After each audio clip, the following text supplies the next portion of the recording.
جسے حلال روزی چاہیے اور بہت زیادہ چاہیے۔ میں نے وعدہ کیا تھا کل کے سبق میں 499 میں کہ حلال روزی حلال بھی ہو اور بہت زیادہ ہو، اس کا یہ نبوی نسخہ ہے۔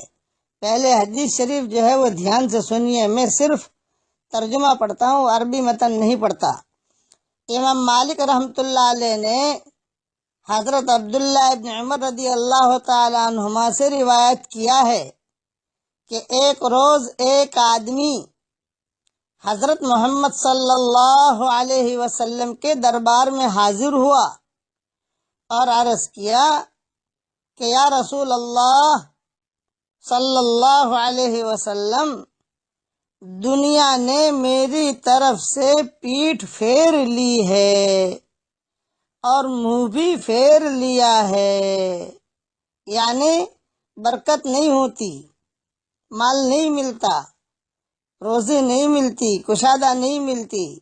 تو حضرت محمد صلی اللہ علیہ وسلم نے اس آدمی کو کہا کہ فرشتوں کی جو نماز ہے اور اللہ کی مخلوق کی جو تسبیح ہے تو اس سے کیوں غافل ہے؟ اسی تسبیح کے بدلے ساری مخلوق کو، چرندوں کو، پرندوں کو، مچھلیوں کو، سب کو اسی کے صدقے ان سب کو روزی دی جاتی ہے۔ جب صبح صادق ہو، طلوع ہو، یعنی فجر کی اذان ہو جائے، صبح یہ تسبیح 100 بار پڑھا کرو، 100 مرتبہ پڑھا کرو، یہ فرمایا۔ پھر فرمایا تسبیح بتائی، اب تسبیح میرے ساتھ پڑھ لیجئے، کیا جملے پڑھنے ہیں، بس جو جملے میں کہوں وہی پڑھنا، وہی لکھنا، آگے پیچھے مت بڑھانا۔ سبحان اللہ و بحمدہ، سبحان اللہ العظیم، استغفر اللہ، بس اتنا پڑھنا ہے۔ سبحان اللہ و بحمدہ، سبحان اللہ العظیم، استغفر اللہ۔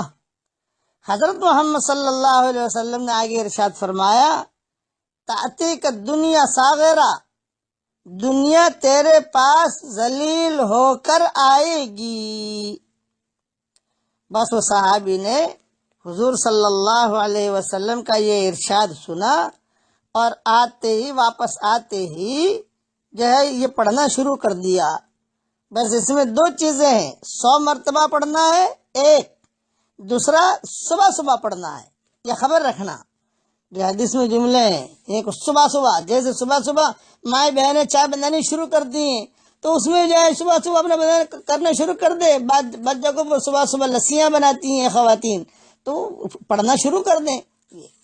اس میں فجر کی سنت اور فرض کے درمیان پڑھنا یہ حدیث میں نہیں آتا ہے، لیکن ہمارے مشائخ جو ہیں یہ لوگوں کو کہتے تھے کہ وہ وقت زیادہ اچھا ہے، اس لیے فجر کی سنت کے بعد پڑھو۔ لیکن فجر کی سنت کے بعد اگر آدمی نہیں پڑھ سکتا، فجر کی نماز کے بعد بھی پڑھ لے تو بھی حرج کی بات نہیں ہے، یا فجر کی سنت سے پہلے پڑھ لے تو بھی حرج کی بات نہیں ہے، یہ ذہن میں رکھیں۔ آج کل پریشانیاں بہت ہیں، یعنی چونکہ میں تو جگ پیر ہوں نا، جگ پیر کا مطلب ہے کہ ساری دنیا میں ہمارا سبق پہنچتے ہیں، تو ہر آدمی بیچارہ، ہر آدمی، ہر لڑکی، ہر مرد، ہر عورت جو ہے وہ اپنے یعنی بات بیان کرتی ہے، میرا یہ ہے، میرا یہ ہے۔ آسان طریقہ بتاتا ہوں، گھر کے 4 کونے ہوتے ہیں عام طور سے، یہ جس کمرے میں میں بیٹھا ہوں 4 کونے ہیں، 1 2 3 4، گھر کے 4 کونے ہوتے ہیں، ہر کونے میں ایک مرتبہ آیت الکرسی پڑھ کے دم کر دو، 24 گھنٹے میں 2 مرتبہ، دن میں 1 مرتبہ، رات میں 1 مرتبہ۔ اچھا، اللہ نے آپ کو بہت بڑا بنگلہ دیا ہے، ماشاءاللہ، اللہ اور بنگلہ دے اور بہت دے، ہماری دعا ہے آپ کے لیے۔ ہر کمرے میں جا نہیں سکتی، ہر کمرے میں پڑھ نہیں سکتی، آپ ایک کمرے میں پڑھو، اس کا اثر پورے گھر میں چلا جائے گا انشاءاللہ۔ جیسے ہمارا مدرسہ ہے یا کسی کا مکان ہے جو ہے، آپ یہاں بھی پڑھ لو گے تو اس کا اثر آپ کے سب جگہ پہ چلا جائے گا انشاءاللہ۔ یہ حضرت عبدالرحمن بن عوف کا معمول تھا، حضرت عبدالرحمن بن عوف کا یہ عمل تھا، وہ کرتے تھے اور کہتے تھے کہ دیکھو میں یہ کرتا ہوں، حضور نے نہیں بتایا تھا ان کو، یہ تجارب صالحین میں سے آئے گا۔ ایک تو کہ حضور نے کہا ہو عبد الرحمن ابن عوف چاروں کونے میں آیت الکرسی پڑھ، یہ حضور نے نہیں کہا تھا۔ حضور صلی اللہ علیہ وسلم نے صرف آیت الکرسی کی فضیلت بیان کی تھی، مغرب کے فجر کے نمازوں کے بعد پڑھا کرو، رات کو سوتے وقت پڑھا کرو، اس کی فضیلت عام بیان کی تھی۔ لیکن عبد الرحمن ابن عوف نے اپنے تجربے سے یہ بات کی تھی، وہ ہر کونے میں اپنے گھر کے پڑھتے تھے۔ اللہ نے بہت مال دیا، 4 بیویاں بھی دی، اور جب ان کا انتقال ہوا تو اتنا زیادہ پیسہ سونا نکلا ان کے گھر سے کہ اس کو وراثت میں تقسیم کر رہے تھے، کاٹتے کاٹتے ان کی کدالیاں جو تھی ہتھوڑے وہ بھی ٹوٹ گئے، لیکن سونا ختم نہیں ہوا تھا۔ یہ عبد الرحمن ابن عوف۔ اور ایک جنات کا وظیفہ، جنات میں بھی صالحین ہوتے ہیں نا، ایک جنات نے کہا کہ بھائی 100 مرتبہ آیت الکرسی زندگی میں 1 مرتبہ پڑھ لو، ایک بیٹھک میں، زندگی میں 1 مرتبہ، روزانہ نہیں، 1000 مرتبہ نہیں پڑھنا، 100 مرتبہ 1 مرتبہ پڑھ لو بیٹھ کر، آدھا گھنٹہ لگے گا، 1 گھنٹہ لگے گا بس۔ اور پھر ہر نماز کے بعد 1 مرتبہ 2 مرتبہ پڑھتے رہو، تمہاری طرف جنات دیکھے گا بھی نہیں، بولے ہم لوگ دیکھیں گے بھی نہیں تمہاری طرف، یہ بولے اتنا پاورفل ہے یہ عبد الرحمن ابن عوف۔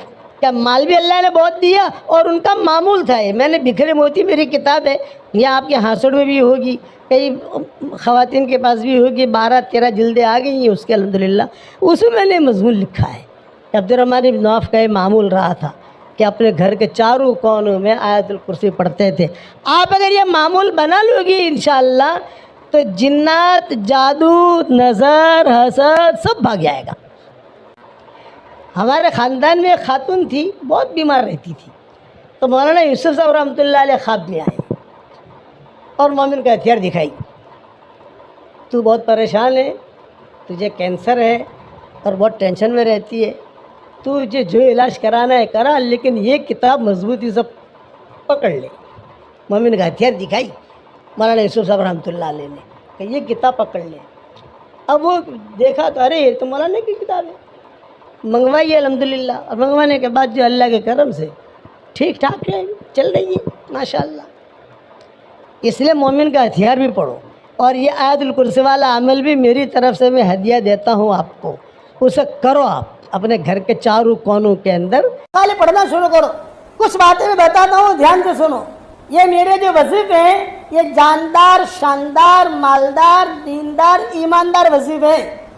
313 مرتبہ سورہ اخلاص، 313 مرتبہ درود شریف، مختصر والا درود، صلی اللہ علیہ وسلم، صلی اللہ علیہ وسلم، صلی اللہ علیہ وسلم، یہ تو بہت آسان ہے۔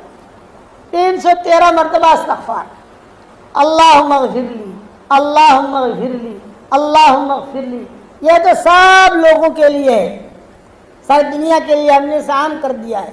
لوگ پڑھ رہے ہیں، فائدہ ہو رہا ہے الحمدللہ، اور کام بھی بن رہے ہیں۔ اب کچھ تھوڑا سا ہم نے ہماری دکان آگے بڑھائی ہے، پھر دھندا آدمی بڑھاتا ہے یا نہیں بڑھاتا؟ لوگ کہتے ہیں کہ مولوی صاحب پہلے تو سورہ اخلاص اب 100 مرتبہ پڑھاتے تھے، اب بھاؤ بڑھا دیا 313۔ میں نے کہا تو نے جو مکان خریدا کتنے میں خریدا تھا؟ 25 لاکھ میں، اب کیا بھاؤ آ رہا ہے؟ 2.5 کروڑ۔ تو میں نے کہا تیرا مکان کا بھاؤ جب بڑھ سکتا ہے تو ہمارا بھی تو بھاؤ بڑھ سکتا ہے، نہیں بڑھ سکتا بھائی بھاؤ تو بڑھتا ہے نا، جتنا پڑھو گا فائدہ ہی فائدہ ہے۔ اب میں کہتا ہوں کہ اگر اللہ ہمت دے تو 313 مرتبہ سورہ فاتحہ، 313 مرتبہ لا حول ولا قوت الا باللہ، بس۔ روزانہ نہیں پڑھ سکتے، ٹینشن مت لو، ہفتے کا یہ کورس ہے، ہفتے میں تو اتنا پورا کر سکتے ہو نا بھائی۔